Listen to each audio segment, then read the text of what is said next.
It's October 28th, 2015. We're in Ocala having the opportunity to interview Robert Sheldon, composer and concert band editor for Alfred Music. Bob, I understand you were born in Philadelphia. I was, long time ago. And just the first few years of my life, when I was 8 years old, my parents moved down to Bradenton. My mother had some relatives in Palmetto, and we actually moved to Bradenton. Looking back on that, we used to visit her aunt and uncle, who had a little orange grove north of Palmetto, in a place called Gillette. And unfortunately, back in those days, some of my uncle's friends who also had orange groves in that area decided they wanted to kind of go in together and form a consortium, but my uncle didn't think it would ever amount to anything. Can you say Tropicana? Oh my goodness. Missed out on that one. Thanks, Uncle. So, but we moved to Bradenton, and that's where I grew up, and went through the rest of my schooling there, high school, and continued on. All my education was in Florida. Wow, wow. What did your parents do? They were originally vaudeville entertainers up in Philadelphia. They played the Borscht Belt, they played the Poconos, all of those. I played the Palace Theater in New York 6 months before I was born. So that gives you an idea. But my father was a comedian, and my mother was a singer and a songwriter. She did write some songs that were recorded by the Mills Brothers and Perry Como and people of that ilk during those days. And actually, the night that I was born, I've been told, Perry Como was singing on the Ed Sullivan Show and singing one of my mother's songs, and they wheeled a television into the room so my mother could see that the night I was born. I've been told that. I have no proof, but that was the story I grew up with, so I'm sticking to it. But when we moved to Bradenton, they decided to retire from all of the going out on the road to do the floor show business in the nightclubs and the supper clubs. And they bought a nightclub restaurant on Bradenton Beach, and they did their shows on Friday and Saturday nights, and so I kind of grew up, seeing that happen for most of my young years. Wow. Well, you started piano at 9. I did. It didn't go very well. I always played piano, but didn't really know what I was doing. But there was always a piano in the house. And my mom she felt pretty strongly I should take lessons. So I was taking lessons, and I was enjoying them, but sometimes I didn't like the key the exercises were in. So when I go back to do my lessons the next week, I'd play them, and the teacher would say, "Oh, that was very good, but wait a minute, you're in a different key. Yeah, I like this key better." And she didn't like that. The teacher didn't like that I was redoing things, and so eventually she got very frustrated, and I decided to stop the lessons. But that's when I started violin, and I started that and did that for a while until I got into junior high school. And in 7th grade, all of my neighbors played in band. And they said, if you take up trombone and learn to play it real loud, they'll move you right up into the top band. So I got a trombone and played it loud, and they moved me right up into the top band. So I guess they were right. And it was a great place to be. I met my wife playing trombone in beginning band. We both played trombone sitting next to each other in 7th grade. You never know who you're going to meet in music. So you attended school in Bradenton. Yep. And then went through Manatee High School? Manatee High, yeah. And who was your director there? Bob Greatwood was my director. There were a series of directors, and Bob Greatwood was actually my junior high director. He left to go to the high school, so Jeff Moore for 1 year was my director at the high school. It may have been his very first job at Walker Junior High.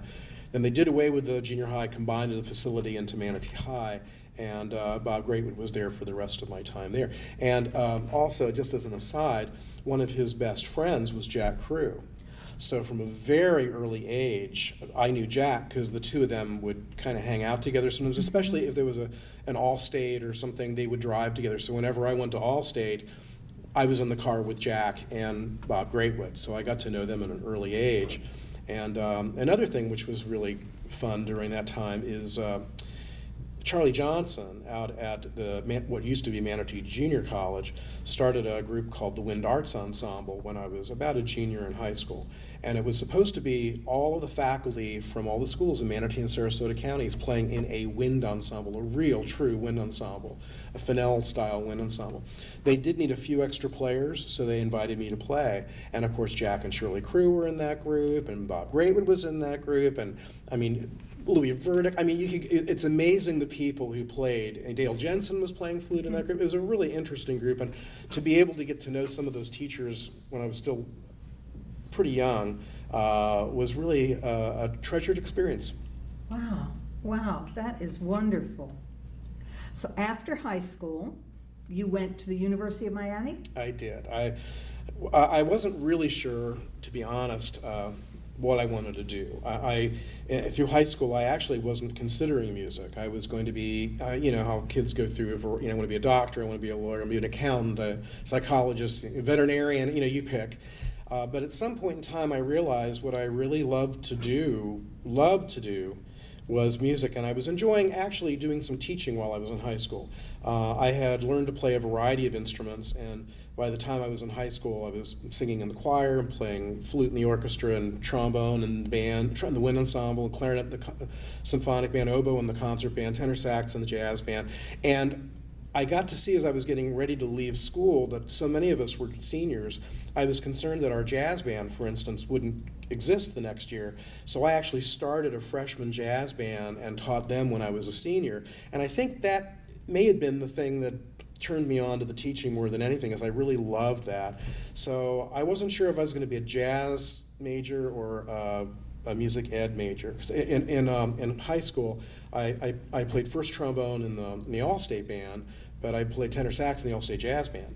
And back in those days, it was actually a way to make that work, but it wouldn't work anymore.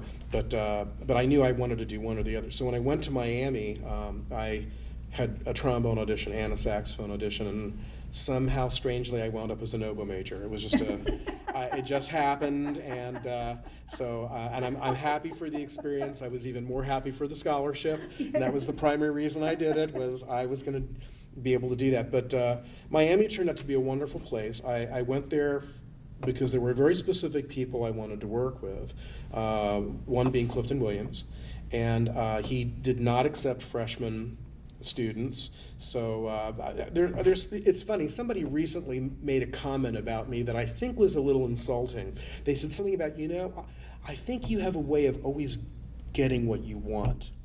And I thought, well, that's a little pointed, but then I realized, well, this was an example of it. I wanted to study with Clifton Williams, so I pledged Phi Mu Alpha because Clifton Williams was province governor, and the brothers used to go out and work on his horse ranch, so I wound up on his horse ranch and somehow coerced him into giving me lessons. So I guess you're right, I got what I wanted. So I took lessons from him. Alfred Reed was another one of my teachers that was very important to me. With Fred Fennell, you know, being an oboe player there that didn't really play oboe, I knew I wasn't going to get to play in wind ensemble. And I remember going to the very first wind ensemble rehearsal of my freshman year. I couldn't make it in there. I wasn't going to ever be in it. But I wanted to watch him rehearse. And I had just come from a saxophone lesson, and I sat over on the side of the room. I had my sax case there because I ran over there. I was just sitting in the rehearsal to watch this person I had known about. I mean, I had all the Mercury recordings from Eastman in high school. I listened to them. I had every minute of them memorized. And I was so excited to see Fennell work. And he walked into rehearsal and noticed there was an empty chair. It happened to be the second alto sax player. I just happened to have a saxophone, and he looked over and said, you know, I didn't know him. I'm not going to tell him no. So I probably made about 50 alto sax players very angry, but I played second alto my first semester at Miami. Then I made it on oboe my second semester and continued to work with him. But he was also my conducting teacher, and those were very important times for me. It was a wonderful faculty work, but John Kenyon was there, and I had a chance to work with him extensively too. It was a really great experience. Wow. So after University of Miami, you taught at North Shore High School? That's right. It was my first teaching job. I rushed through school because I wanted to get married to my 7th grade sweetheart, remember? And told you that those Yes. things happen. And Marilyn had one more year of school left. I graduated in 3 years because I just wanted to get through quick, and I had somehow exempted the academics, so it was just a matter of getting through the music classes. And the people at Miami were very good about helping me find substitute classes, even if they were graduate level, just to get everything done in time. And so I did, and as soon as I graduated, we got married. She had one more year left, and she was at Florida Atlantic University. And one of the people I had met when I was at Miami in the jazz band there was Bill Prince, who had just come off the road with Buddy Rich, and he was the most amazing musician I'd ever met. Well, he had taken the job as the jazz band director at Florida Atlantic University, so Marilyn was playing in his jazz band. So since she was still in school, I was already teaching.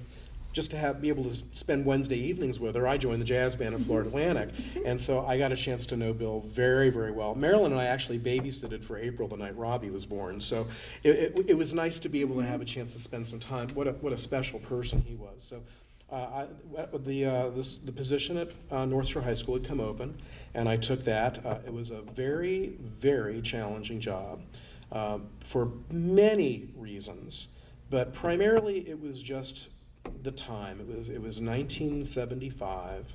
There were a lot of racial issues, especially in that area. North Shore happened to draw from 4 neighborhoods, none of which liked the other.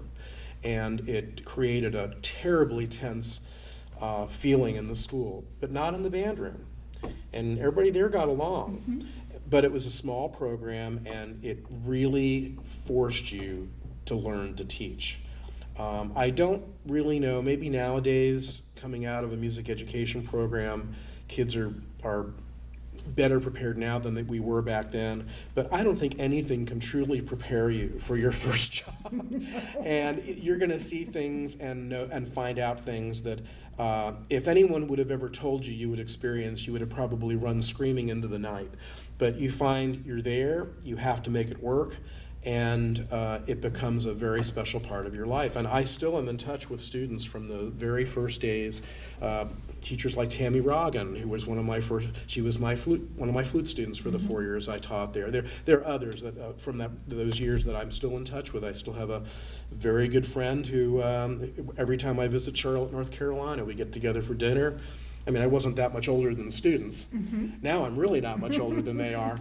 Some of them I think are older than me now, because I found out that, what's the saying, growing old is mandatory, but growing up is optional. So I've kind of chosen not to grow up very much, and so some of them were kind of older than me. But it was a very interesting experience. I loved the kids there. It was a challenge. I survived it, and I moved on and learned so much from those kids.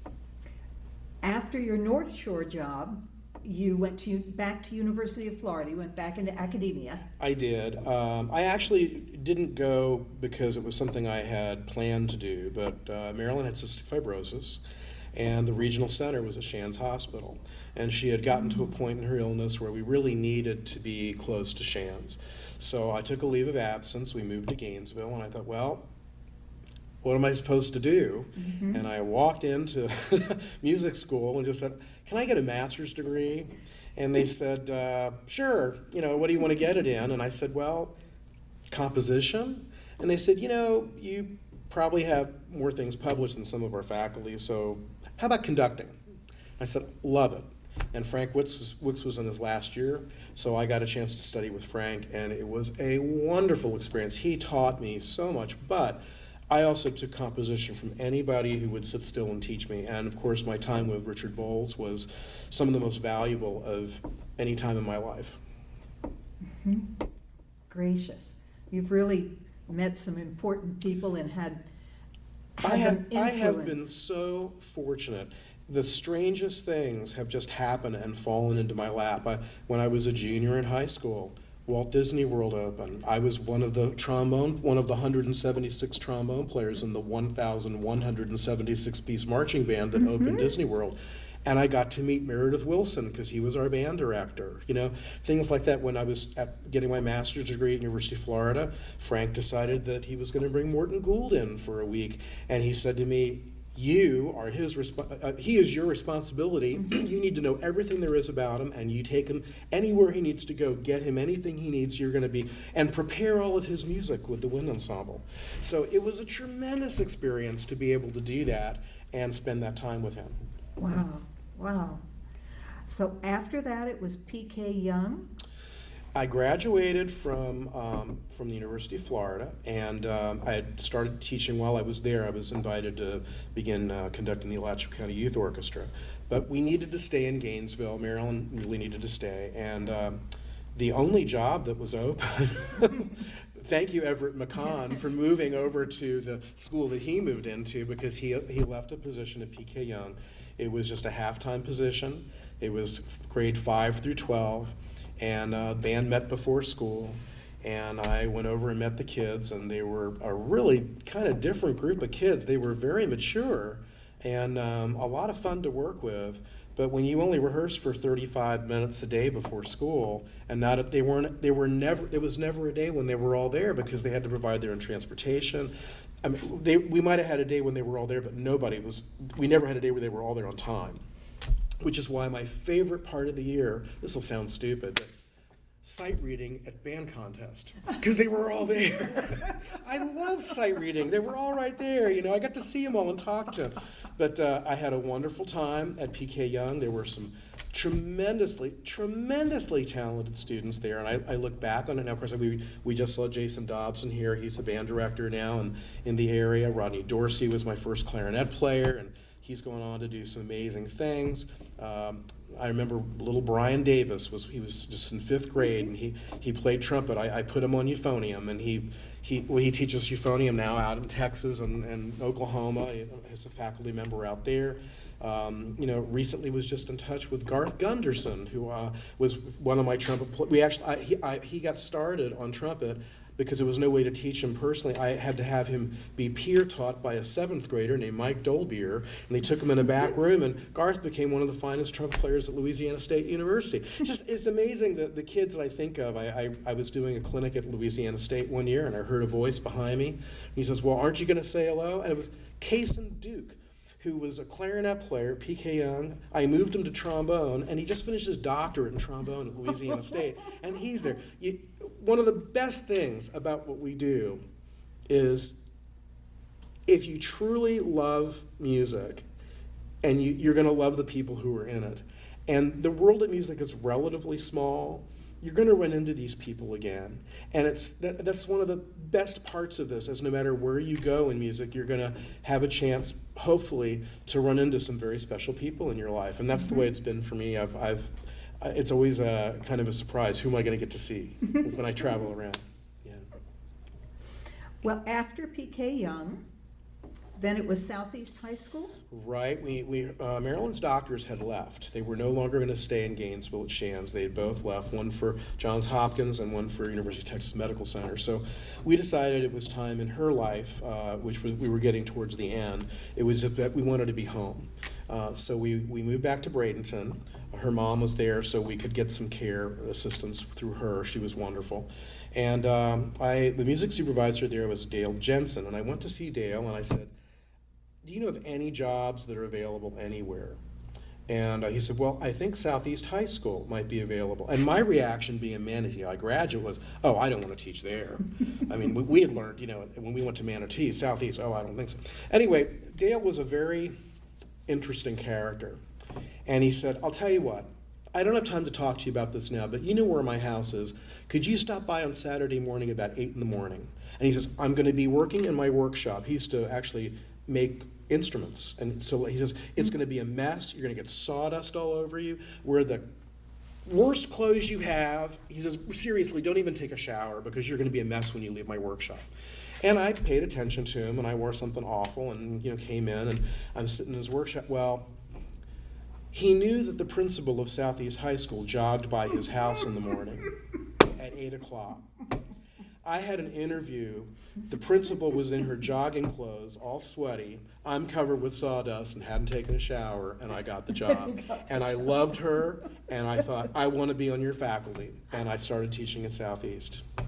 What a wise person to put you in that. Yeah. Absolutely. Yeah. Yes. Oh, fantastic. So after Southeast comes, Florida State. I had taught at Southeast I was there 6 years, and in the end of my 5th year, Marilyn finally succumbed to cystic fibrosis. And so she had told me, the wise person that she was, she said, don't do anything for a year. Just let the year go by. But you got to get out of here after this next year. Go wherever, do something, you need to move on. But don't do anything for a year. And I followed her advice. It's good to be surrounded by smart people. So I stayed in Bradenton. I taught at Southeast 1 more year. And oddly enough, during the course of that year, I was contacted by Cliff Madsen. And he said, I want you to audition for this job. It's the assistant director of bands position. You'll be in charge of the marching chiefs. You'll be conducting the university bands. You'll be teaching music ed classes. Come up and audition. And I knew there was no way I was getting that job. But this will be fun. Mm-hmm. I can conduct the university bands and just have fun, and I'll just go up for a day. It'll be great. And I found out Rodney was going to be there, so I was going to see Rodney again. So I wasn't the least bit nervous because I knew there was no chance I was getting this job. Well, they gave me the job. And I wound up teaching there and learning. But thank goodness Bentley Schellhammer was there and gave me all the ins and outs of everything I needed to know with marching chiefs, which is a lot. And I tried to be the best student of Bentley that I could, and did 2 years of that. And I loved the Chiefs, and I loved being at FSU, and I met my second wife there. And Deb was finishing her doctorate in music ed, and by the end of her, by the end of my second year, she was ready to graduate, and I thought, well, maybe if we moved from here, I would have a little more time to write, because that was the job at Florida State. It was difficult to find time to eat and sleep, let alone do things as extraneous as write a piece of music. It was really challenging. And for Deb, she needed to have a chance to teach in the university too. So I said, I'll tell you what, we were on the sidelines of Penn State versus Florida State on New Year's in Miami. I said, wherever you get a job, just let me know. So I put in my resignation. I finished out the year, and then she got a job teaching at Illinois State University. So we moved to Normal, Illinois. There's a great march named Normal. Is there really? Yes, there is. Actually, I know that. Yes. I do know there is, and I'm not sure if it's based on Normal, Illinois or not. Neither do I. But anyway, Normal was named for the Illinois State University. It used to be Illinois Normal School, and it was a teacher's school, and it's still a teacher's school called Illinois State. The town took its name from the university, and she taught there. She later taught at University of Illinois. After our divorce, I kind of liked Normal, and I decided I would stay. So it turned out to be a really good place for me. I took a teaching job at East Peoria Community High School, another band and orchestra position, and I loved it. And it was fun being in a position where I could grow the program. And we all know there are times we can't attribute it to our own anything more than luck, really.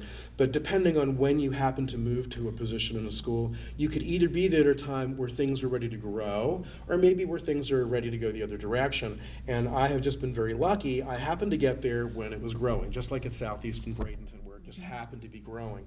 And, so it's nice to be able to say yes. The band had 48 in it, now it has 330, but I couldn't take credit for that. That's just because they were moving in.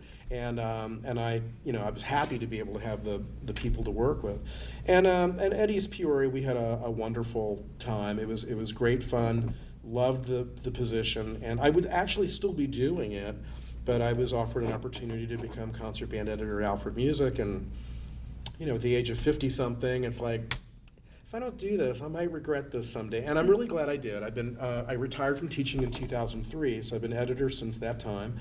I was invited to take over the conductor position of the Prairie Wind Ensemble, which was a community band primarily made up of band directors in East Peoria, when I took the position as editor. And it was nice, so I still had a group to conduct of my own. But I do a lot of traveling and conduct a lot of places, and eventually had to not do Prairie Wind Ensemble because I was just traveling too much. But I still get a chance to conduct a lot, and I love that. I love having a chance to work with kids of all ages, community bands, elementary bands, high school, all states, regionals, whatever. This year's been fun. I've worked with groups this summer in Germany and in Italy and in Australia, in Canada, and a lot of different places around the United States. And they're all the same. They're all wonderful, genuine people who are passionate about music. They're all fun-loving. They're all fun to be with. And it is such an honor. You know, I look back over this, however many years I've been doing this. I better not count, it's too high to count. But, you know, I don't know that aside from just a few days here and there, I don't think I've worked more than just a few days in my life. I've spent my whole life just playing, having a good time. And how fortunate. I mean, it's just, I've just had a very, very fortunate existence to be able to be involved in this. Making the decision to go into music education was the single best decision I've made in my life. Wow, wow. That's great to hear, and great to hear that you're still excited about it. Oh, I love it. I love it. I really do. Well, we need, since you've been so many places and directed so many bands of so many different populations. Yeah, they keep kicking me out, but I find somebody who let me back in the band room. I'm talking primarily about honors bands. Okay. Give us some words of wisdom or advice based on your worldwide, global experience. Regarding bands and just bands in general? Bands in general, rehearsal techniques, how to make it sound better. Well, I think that for me, the overriding thing that I see every time I go out is I often feel that because what we do is so complicated, you know, we're working with, in some cases, large numbers of people. They all have a different piece of plumbing in their hand. They all have different, we'll call them personal problems. They all have different, and I'm not talking about just the problems they have with their own technique, but also problems they have, issues or concerns that they have, you know, the baggage they bring in with them from outside the rehearsal hall. It's such a huge conglomeration of issues and things that it's very easy to get caught up in everything else except what the music is supposed to do in terms of bringing a message to the performers and the audience. We all have pieces that we love. And one of the things that's so nice about being a music educator is you have an opportunity then to share something you truly love with someone else. But in doing that, it's so important to remember the passion that you have for the piece, why you feel that way, and to get that across in your teaching of the music. But you can't just say, I'm passionate about this and you need to be too. The point is, how do you determine what the message is, and how do you get the performers to bring the music alive so that the message lives and breathes?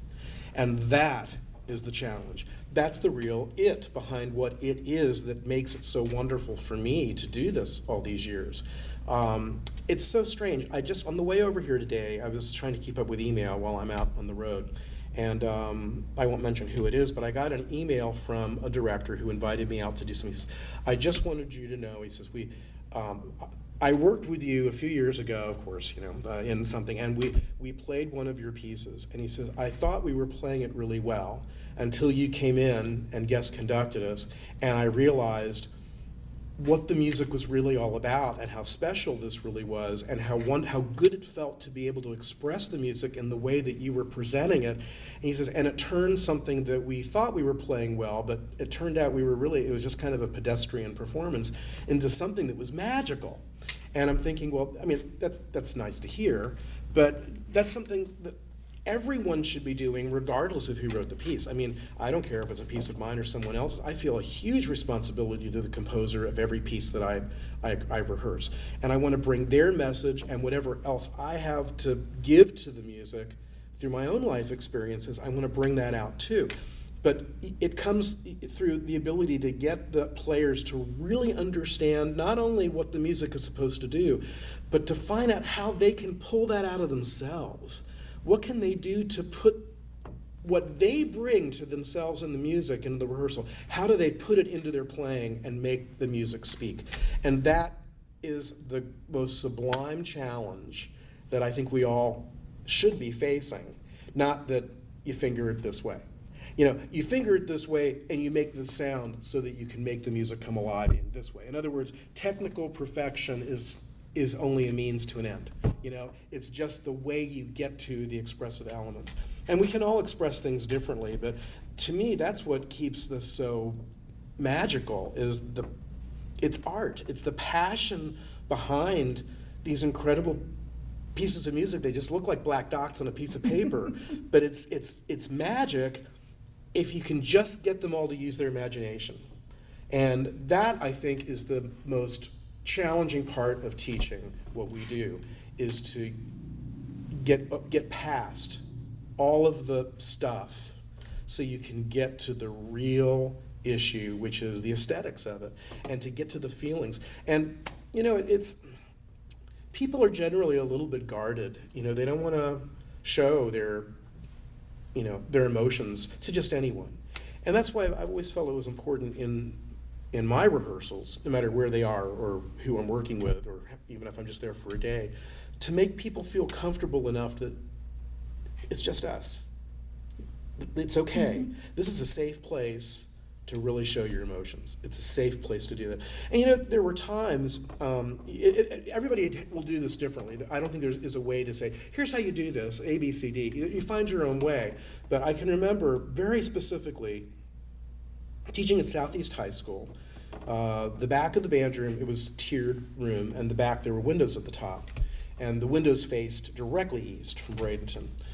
During that time was when they were doing the Teacher in Space program. And one of our teachers at Southeast, Herb Chappett, he was a basketball coach and a social studies teacher, great guy. He was one of the finalists for Teachers in Space. And we were all so excited. We hoped Mr. Chappett was going to make it. Well, he didn't, of course. Kristen McAuliffe did.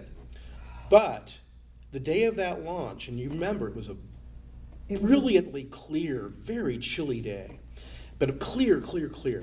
And when the spacecraft left, when the launch pad, I didn't know if we'd be able to see it all the way from Bradenton. I mean, granted, it was East Bradenton, but I thought, let's see if we can do it. So I said, hey, come on up. And it happened to be during the advanced band's rehearsal. Come on up, let's see if we can watch. So we all went up to the band, and we're all looking out the window, and you could see it. And you could see it explode. And you could see it happen. And what do you do then? What do you do? I mean, should we all just fall on the floor and cry and be thankful that our friend Herb Chappett wasn't on there, be sorrowful for the people, you know? But we were in a place where we were in the very best place to explore getting our emotions out in a positive way. And the kids were stunned, and they all just sank to the floor, and they were hugging each other. And I left the band room, walked back to the music library, and took out Blessed Are They. Oh. Passed it out. Oh. I said, play, just play. We need to play. And they did. And they got it. They could hear the heartbeat in the timpani. And they knew their feelings at that moment. And they never played the same after that. They never just played notes after that. They played music after that. And that's the key, is hopefully don't find something horrifying to make that happen. But that's the key, I think. You have to find something to be able to, it has to be powerful and strong enough for the players to have that epiphany and to feel it and figure out a way to put that into their playing. And when that happens, they never look at music. They'll never just play notes again. Because it's like, why bother just playing the notes? It feels so good to play like this. And that was a turning point for us. We went from an okay band to, we all know ratings are completely superfluous, but it's a nice goal to have. And they went from an okay band to straight superiors at state contest for several years in a row. And I credit that moment as being the turning point for them. How fortunate that you had the wisdom to pull that piece and take that time. Had nothing to do them. with wisdom. It was just instinct and luck and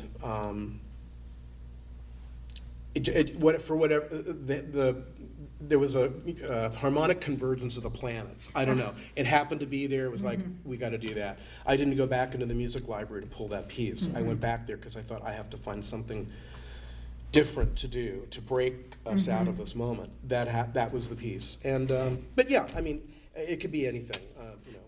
It just happened to be that. But boy, it worked. Oh, wow. Well, I cannot believe how this half hour has flown by, but I cannot end this tape without you telling the story of Fall River Overtures. It's so well known in Florida.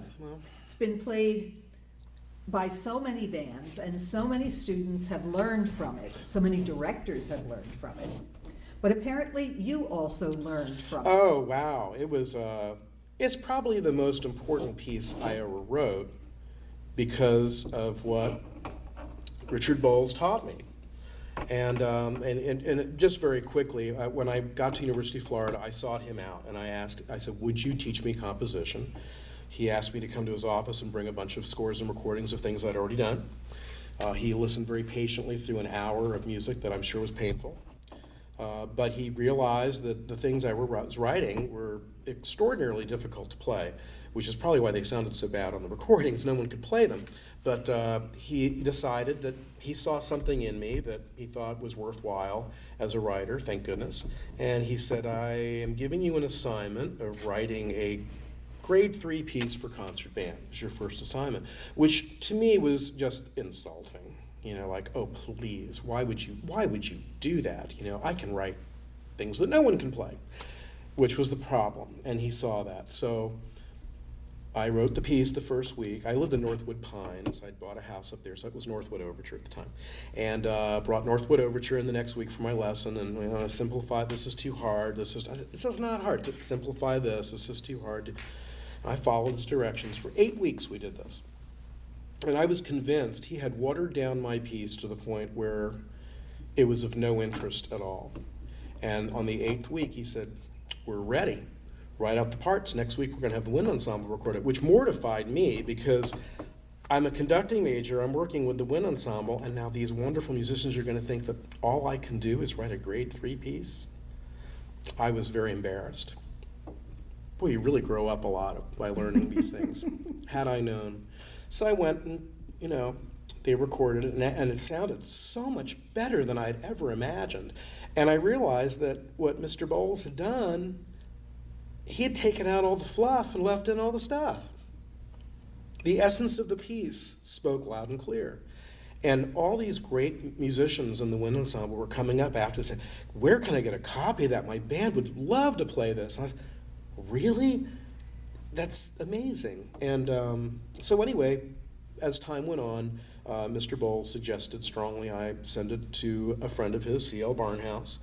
Mr. Barnhouse listened to the piece and said, I want it. I had a contract. He published it, and it wasn't my first publication, but it was my first publication that sold a lot of copies because Mr. Bowles knew what he was doing. And I still, after all these years, when I swear to you this is true, I write a lot.